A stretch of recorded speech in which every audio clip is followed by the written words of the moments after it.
O elemento que segue o pensamento é a fé, que nos permite alcançar a espiritualidade da quarta dimensão. Se deixarmos que a palavra de Deus preencha totalmente nosso pensamento, terá chegado o momento de crer. A linguagem da quarta dimensão é como os vestígios deixados pela fé. Em certo sentido, essa linguagem não é outra coisa senão a linguagem da fé. Como podemos definir fé? Meus irmãos, em síntese, a fé é uma questão de decisão. A fé não se origina de fora para dentro.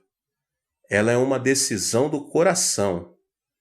Crer ou não crer, essa é a questão. Veja essa história que vou lhes contar com bastante atenção.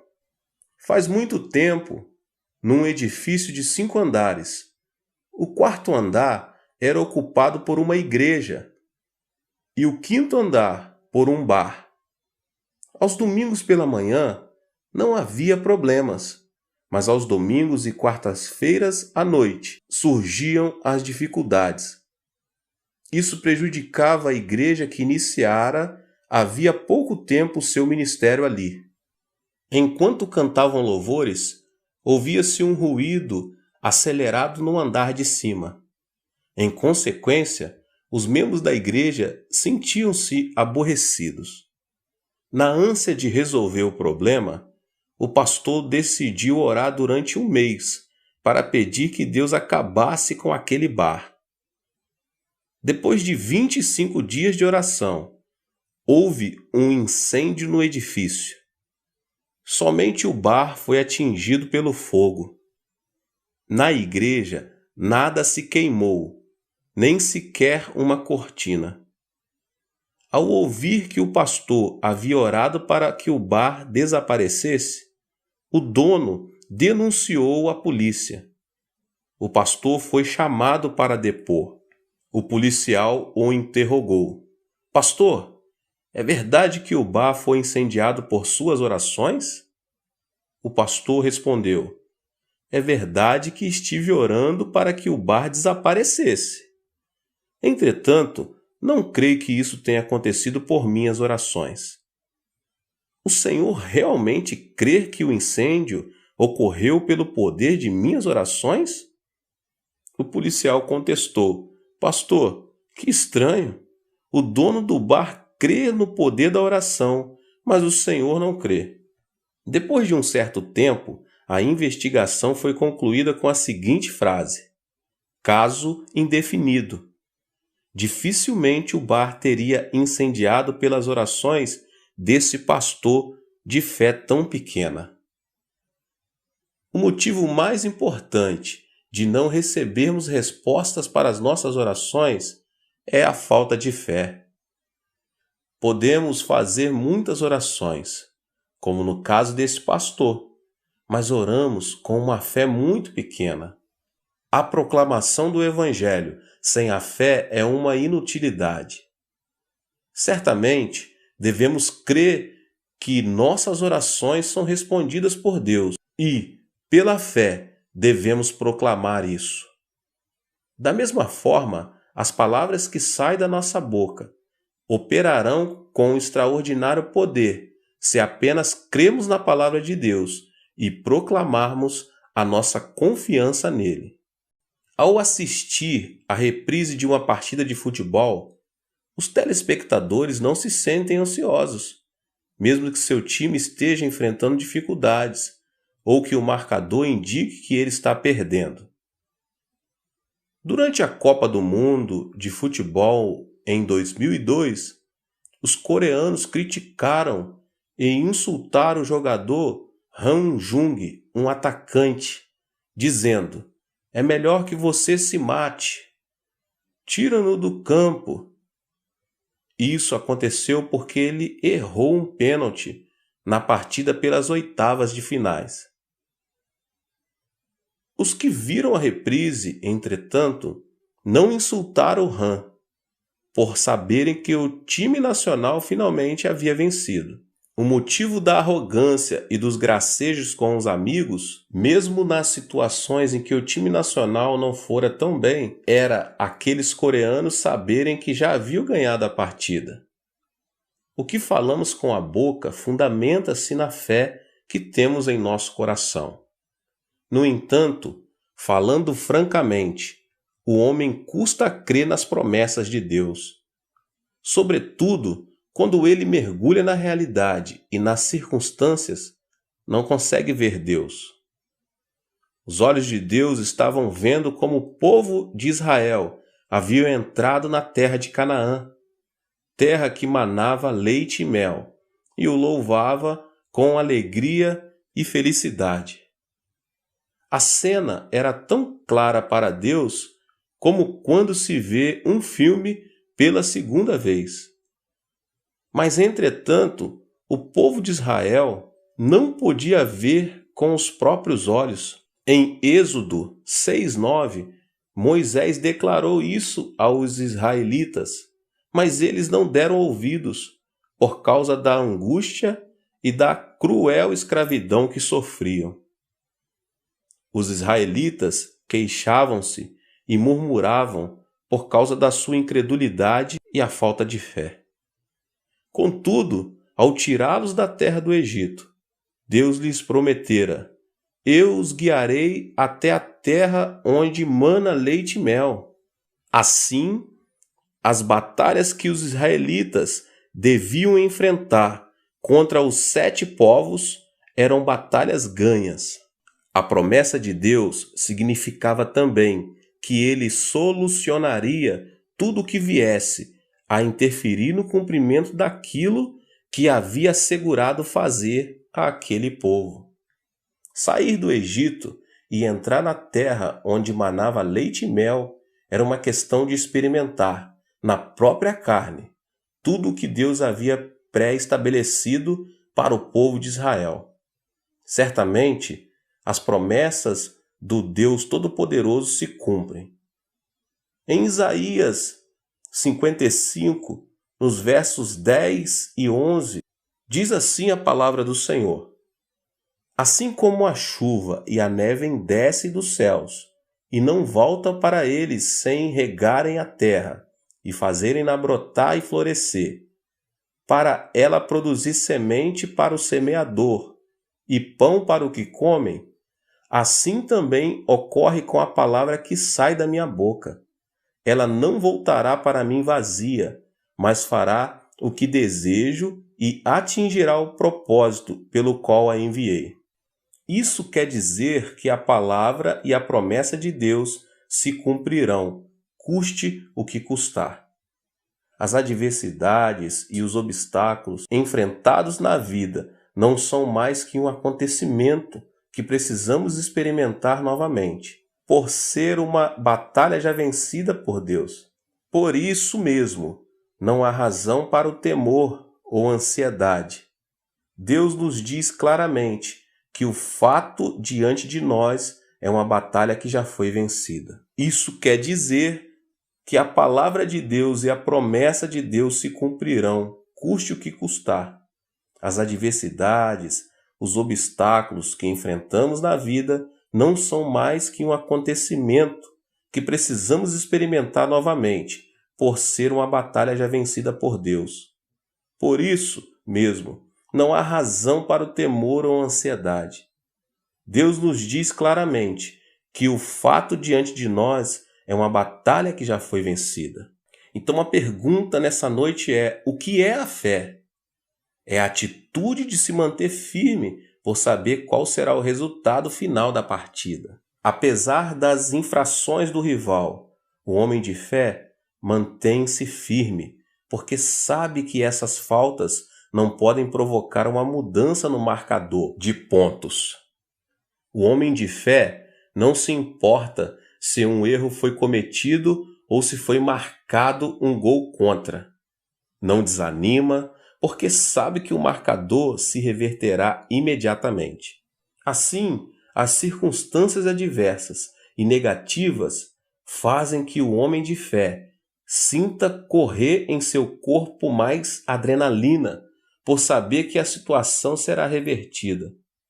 O homem que não tem fé permanece ansioso, mesmo que o marcador de pontos esteja a seu favor. Sua falta de fé impede que a verdade seja ouvida. E ele murmura: estou sempre sozinho em meio às dificuldades. Em meio aos conflitos, não tenho para onde ir. Não há saída para mim. Sinto-me muito mal. Entretanto, Deus, que é obrigado a assistir essa situação, sente-se pior que o próprio homem. Meus irmãos, pensem em um avião. Por mais que o passageiro seja capaz de correr 100 metros em 9 segundos descida, vou correr para o lado oposto à rota deste avião. E faça todo o esforço, correndo dentro do avião, terminará chegando ao mesmo destino da aeronave. Nada pode interferir no plano e no propósito de Deus para seus filhos. Por mais que a vida se torne obscura e não se encontre saída para o futuro, chegando-se a ponto de exclamar: basta, não posso mais. Nada poderá alterar o plano agradável de Deus para os cristãos. Mesmo que os obstáculos pareçam uma muralha indestrutível, não poderão mudar o processo do perfeito plano de Deus para nós. É fundamental que você tenha esse tipo de fé.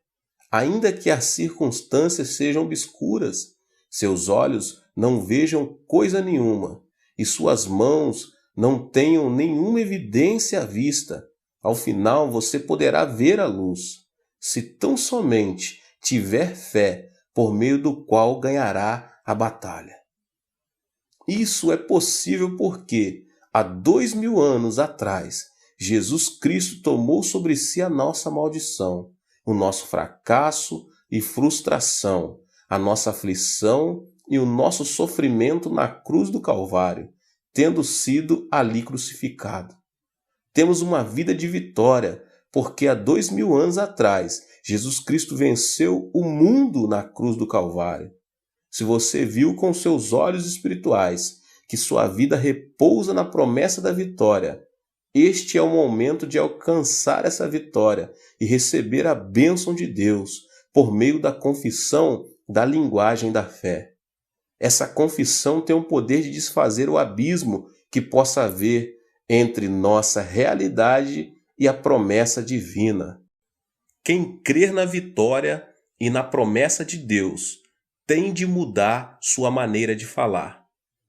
O fato de proclamar a promessa divina atrai a bênção de Deus. Esse é o segredo da prosperidade.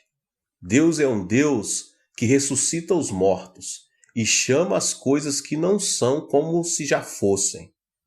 Os olhos não veem e as mãos não apalpam coisa nenhuma.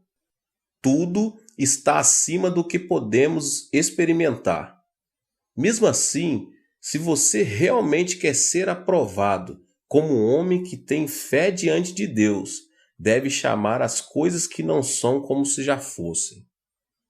Mesmo que ainda não tenha sido alcançado, você deve confessar pela fé: sou um homem salvo.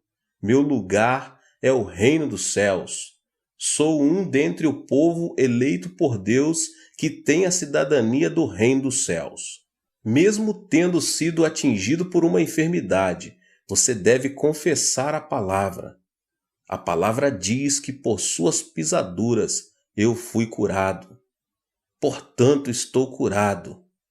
Mesmo que não tendo alcançado êxito, e ainda que a prova, a aflição e o sofrimento façam parte das circunstâncias que está vivendo, você deve confessar ativamente: Cristo nos resgatou da maldição da lei ao fazer-se maldição por nós. Isso aconteceu para que, por meio de Jesus Cristo, a bênção prometida a Abraão me atingisse. Portanto, sou uma pessoa abençoada e, porque sou abençoado, a bênção continuará sobre mim. Não podemos dizer essas coisas pelas próprias forças. Entretanto, podemos mudar nossa linguagem por meio da fé na palavra e em Deus.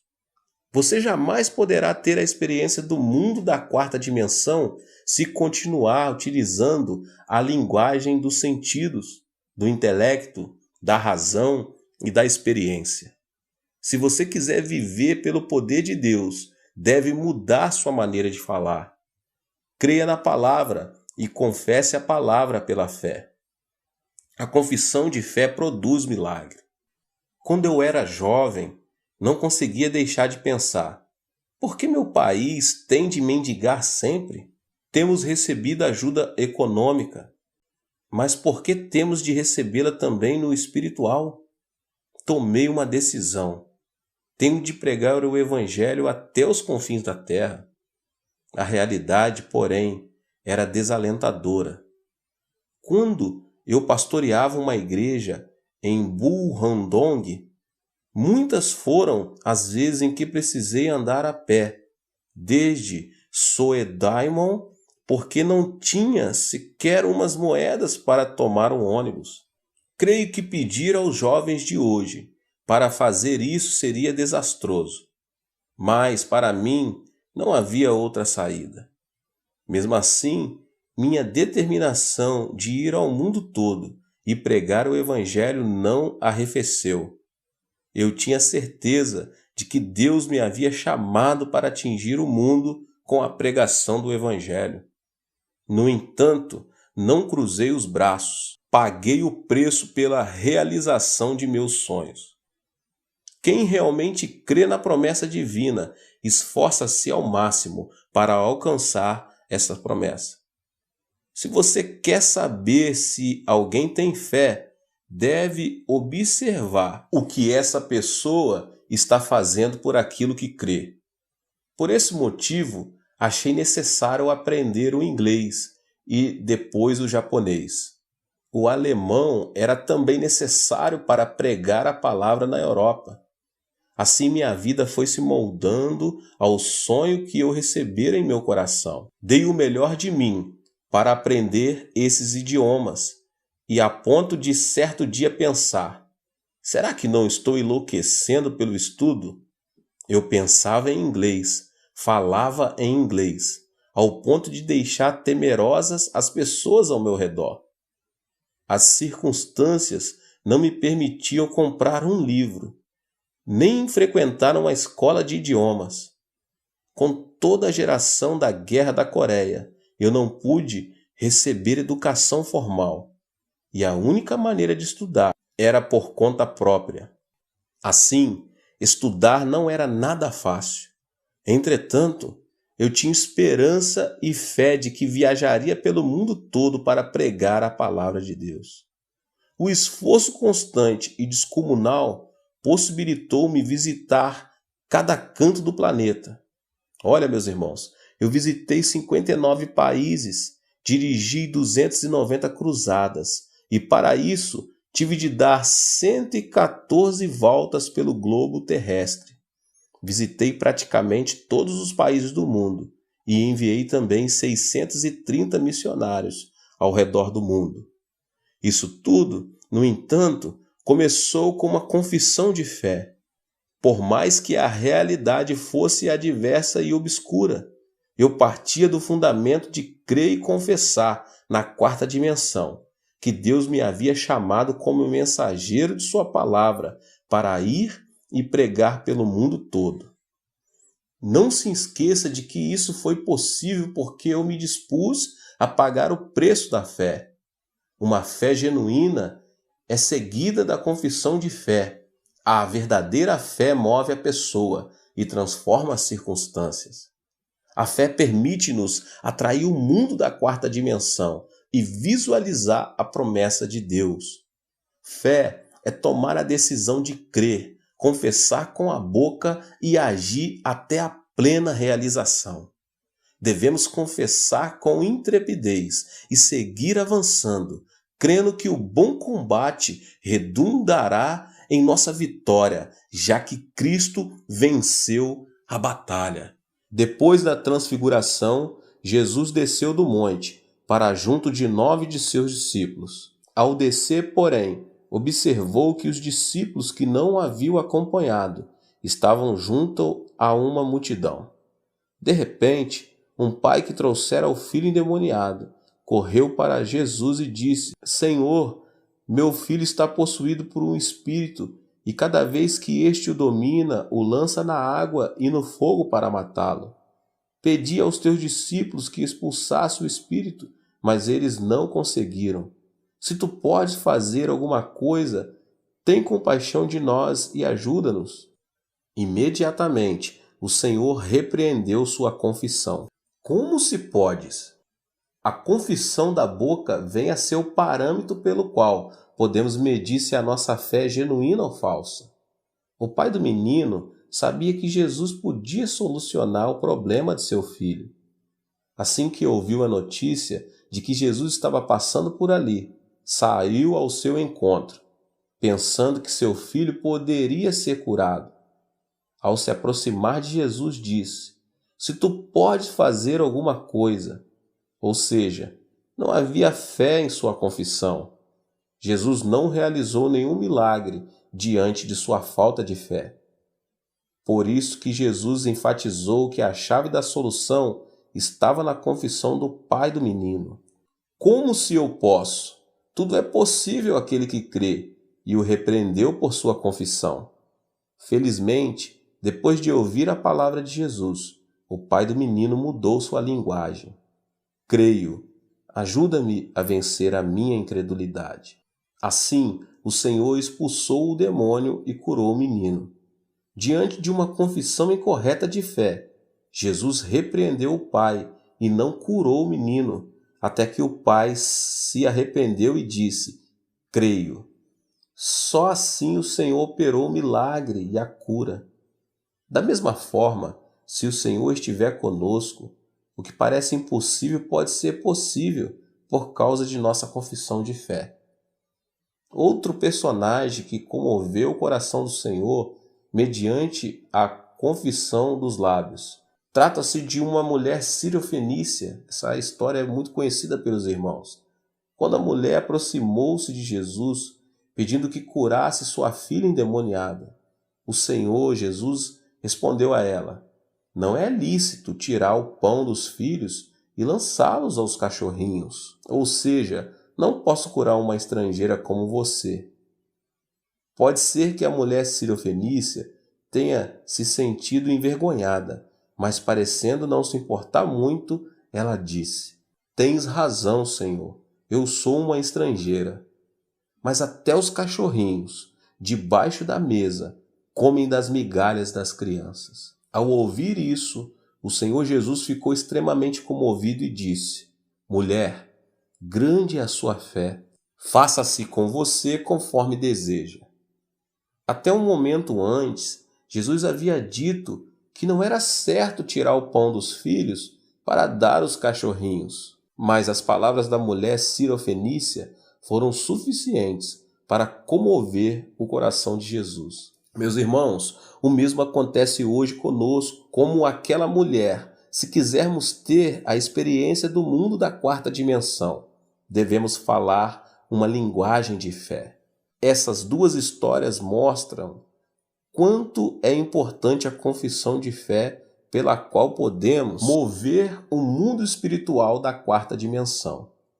Por mais que a sua fé seja grande, a confissão que você fizer levará um milagre a fluir ou a se deter no mundo da quarta dimensão. E se o Senhor nos repreender, como fez com a mulher sírio-fenícia, como você se atreve a me pedir uma coisa dessas? O que podemos dizer ao Senhor? Meus irmãos, há dois tipos de respostas.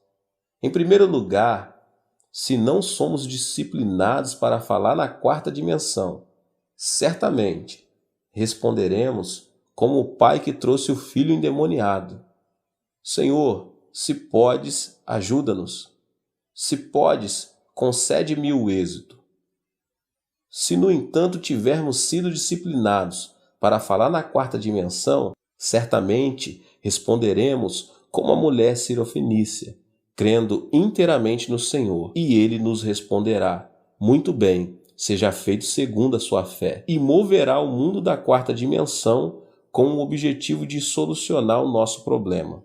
O autor da carta aos Hebreus diz que a confissão produz o milagre. Por isso, não abram mão da confissão que vocês têm. Ela será ricamente recompensada. Portanto, confie com intrepidez, com autoridade. Se você conhece a autoridade e o poder da palavra, esforce-se ainda mais. O pastor John Newton, um compositor de vários hinos, afirmou: existem no mundo muitos elementos que nos deprimem. Entretanto, o dicionário da fé não reconhece a palavra depressão. O que para o mundo é frustrante, para o cristão é um sinal de que ele está entrando na trilha de Deus. A fé não consiste em crer nas circunstâncias nem nos sentidos. Consiste em crer em Deus. Assim, sua forma de falar deve mudar. Deus se compraz e opera ao ver que nós chamamos as coisas que não são como se já fossem. Aleluia! Deus é um Deus que ressuscita os mortos e chama as coisas que não são como se já fossem. É lógico que, se quisermos caminhar com esse Deus, temos também de crer e falar como Ele. A linguagem da fé tem o poder de atrair a quarta dimensão. É importante desenvolver a linguagem da quarta dimensão, com o objetivo de fazer que sejam nossas a bênção e a promessa divina desse plano espiritual. A oração é a maneira mais eficaz para desenvolver a linguagem da fé. É o fundamento da espiritualidade da quarta dimensão. Deus deseja que a nossa linguagem mude por meio da oração, porque é assim que o mundo espiritual abre-se diante de nós. É importante o tempo em que você emprega para confessar a linguagem da quarta dimensão. Nós vamos ver como podemos desenvolver essa linguagem com base no tempo verbal. É preciso desenvolver a fé da quarta dimensão por meio da oração no tempo passado. Na maioria das vezes, nossas orações estão no tempo futuro. Creio que me salvarás, creio que me trarás a cura, creio que me abençoarás, e assim enfatizamos o futuro. Nossas petições são sempre para o futuro, hoje, amanhã e para o dia seguinte, até o momento de sermos enterrados no túmulo. Dizemos: sei que me abençoarás. Entretanto, a oração no tempo futuro é acompanhada pela incerteza, porque o futuro em si mesmo é incerto. Se você que está ouvindo esta palavra quer desenvolver a linguagem da quarta dimensão, não deve usar o tempo futuro. A maior parte das dádivas divinas, as bênçãos de Deus, nos foram dadas em Cristo Jesus, de maneira que temos de orar no tempo passado. Estamos em uma batalha na qual já somos mais que vencedores. Proclame o que ocorreu há 2000 anos atrás. A sua oração deve ser assim: Deus já perdoou meus pecados há 2000 anos. Portanto, creio que fui perdoado.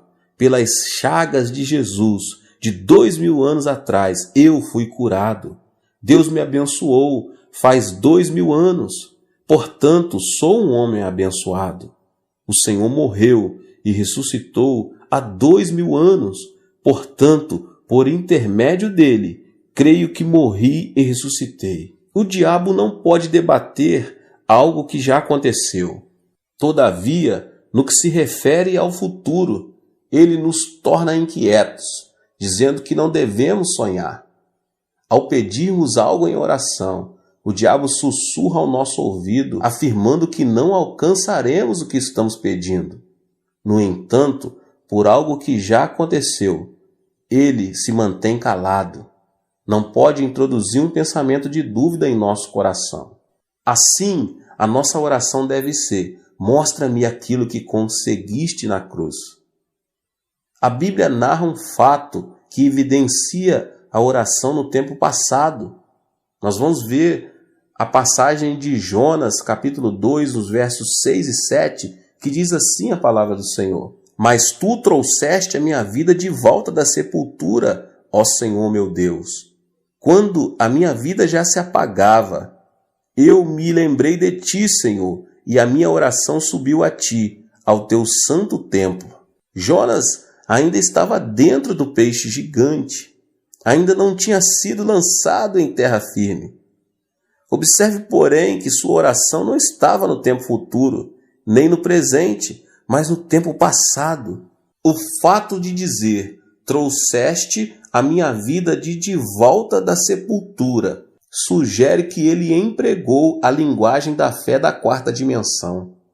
A confissão de Jonas fez que ele confessasse, trouxeste, e não me trarás ou me trazes. Ore no tempo passado, meus irmãos.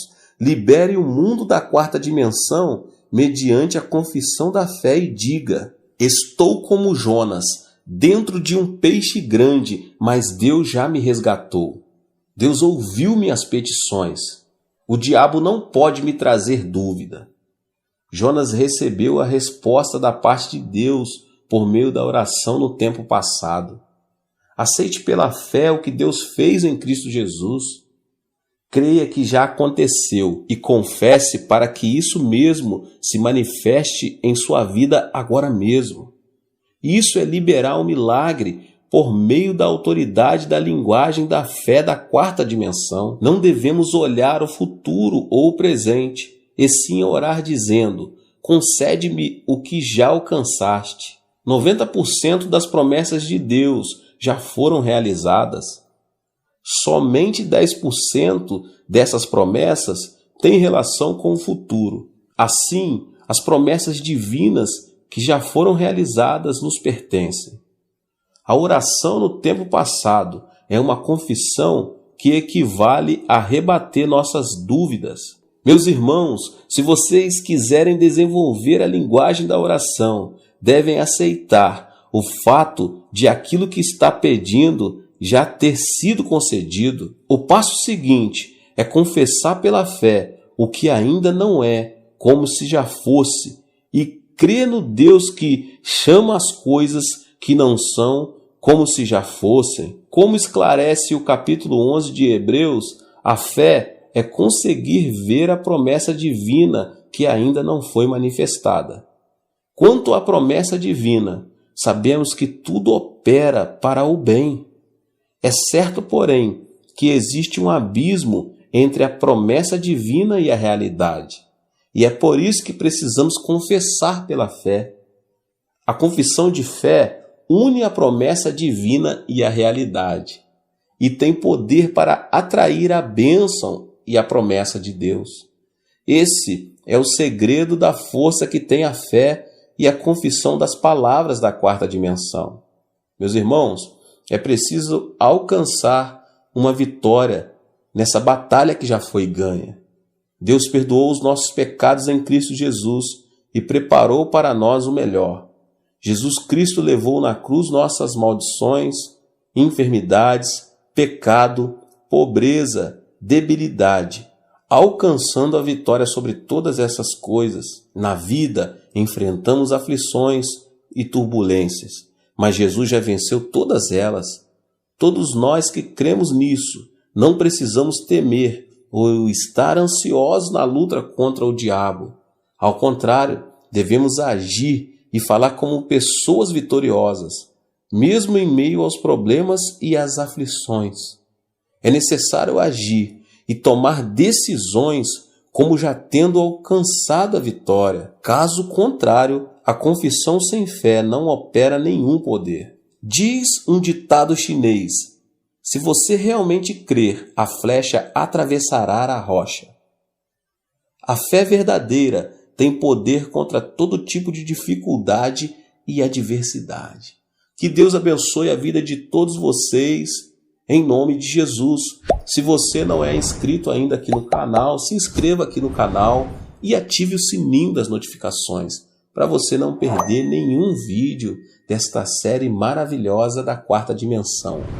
Deus te abençoe, Não esqueça de deixar aqui o seu like e compartilhar este vídeo com as pessoas que você mais ama e que você sabe que precisa de ouvir essa palavra.